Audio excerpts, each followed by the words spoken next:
Hi welcome to village city cooking. ఈ ఛానల్ని ఆదరించిన ప్రతి ఒక్కరికి మా హృదయపూర్వక నమస్కారములు. ఇవాళ చాలా మంచి రెసిపీతో మీ ముందుకు వచ్చానండి.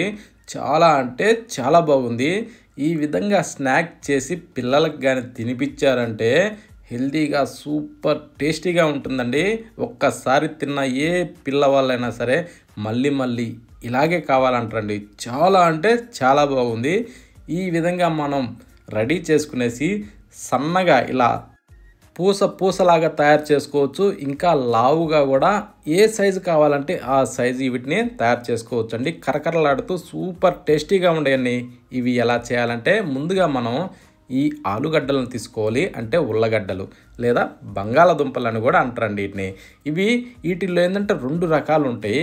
ఒక రకం ఏంటంటే చిప్స్ చేసే టైప్లో ఉంటుంది, వేరొక రకం కర్రీ టైప్లో ఉంటాయి. ఈ విధంగా రెండు టైప్స్ ఉంటాయండి ఈ ఆలుగడ్డల్లో.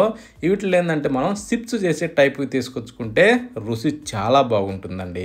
ఓకేనా? వీటిని మనం ఫస్ట్ తెచ్చిన తర్వాత శుభ్రంగా కడిగిన తర్వాత మనకి ఏ సైజు కావాలనో ఆ సైజులో కట్ చేసుకోవాలి. ఎందుకంటే వీటిని మనం బాయిల్ చేయాలి కాబట్టి. అర్థమైందా? ఈ టైప్లో నేను ఏంటంటే కొంచెం లావు గడ్డ అయితేనేమో కొంచెం చిన్న చిన్న ముక్కలుగా కట్ చేశాను. చిన్న అయితేనేమో 4 భాగాలుగా, మరీ చిన్నదైతేనేమో 2 భాగాలుగా ఆ టైపు కట్ చేసి వీటిని ఒక ప్రెషర్ కుక్కర్లో వేయాలండి. ప్రెషర్ కుక్కర్లో వేసిన తర్వాత మనం వీటికి విజిల్స్ రావాలి కాబట్టి అవి వచ్చే ముందు నీళ్లు పోసుకోవాలండి. నీళ్లు పోసాక మూత పెట్టేసి, అంటే ఆ మూతకి రబ్బరు విజిల్స్ అన్నీ వచ్చే విధంగా పెట్టుకునేసి స్టవ్ మీద పెట్టేసి ఒక 2 విజిల్స్ వస్తే సరిపోద్దండి. 2 విజిల్స్కి ఈ బంగాళాదుంపలు ఉడికిపోతాయి. ఓకేనా? ఉడికిన తర్వాత ఇప్పుడు స్టవ్ ఆఫ్ చేసి అందులో ఉన్న ఎయిర్ మొత్తం ఇలా క్లీన్గా తీసేసిన తర్వాత అప్పుడు మూత తీసుకోవాలండి. ఇప్పుడు ఎలా ఉడికాయో కూడా ఒక్కసారి చూద్దామా. సూపర్గా ఉడికిపోతాయండి. ఇప్పుడు అవి దించిన తర్వాత అందులోకి నుంచి వేడి నీళ్ళు తీసేసి సన్నీళ్ళు పోసి ఆ తర్వాత ఇలా పొక్కు తీసుకోవాలండి. ఓకేనా? చాలా ఈజీగా సింపుల్గా వచ్చేస్తుందండి మనం ఆ టైప్లో బాయిల్ చేసాం కాబట్టి.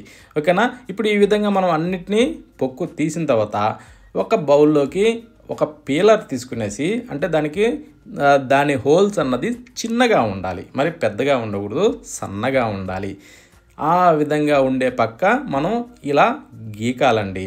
ఈ విధంగా సన్నగా తురిమితే అది ఎలా అంటే గడ్డలు లేకుండా మరీ సన్నగా రావాలి, గుజ్జు టైప్లో వస్తుందండి. ఆ టైప్లో మనం గీక్కోవాలి.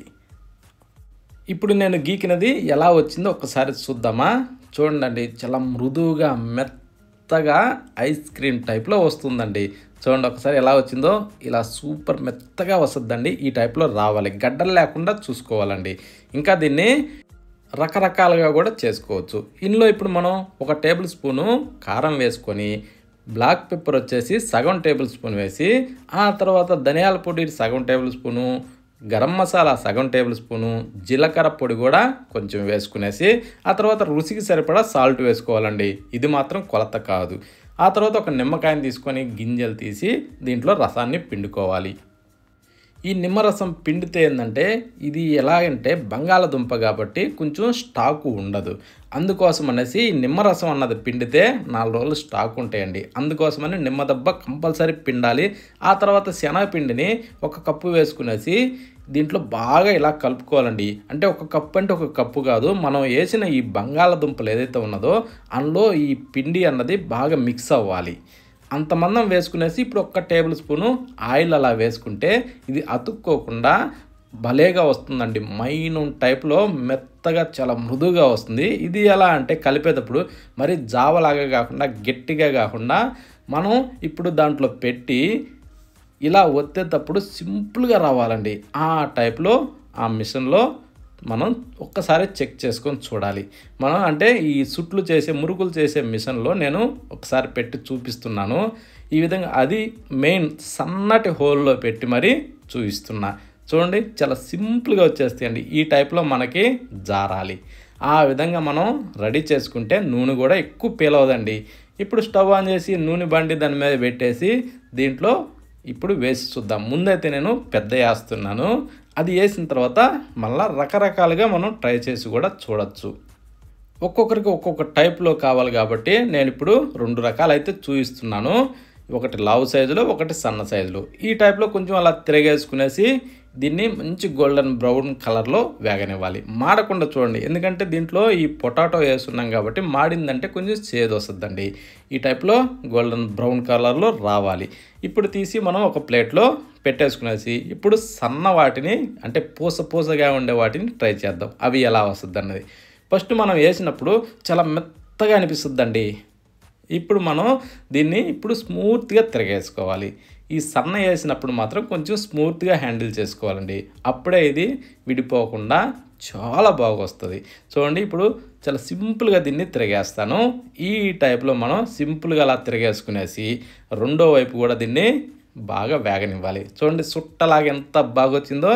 ఈ టైప్లో గోల్డెన్ బ్రౌన్ కలర్ వేగిన తర్వాత తీసి పక్కన పెట్టేసుకునేసి ఇవి ఎలా వచ్చాయన్నది ఒకసారి కూడా చూపిస్తాను.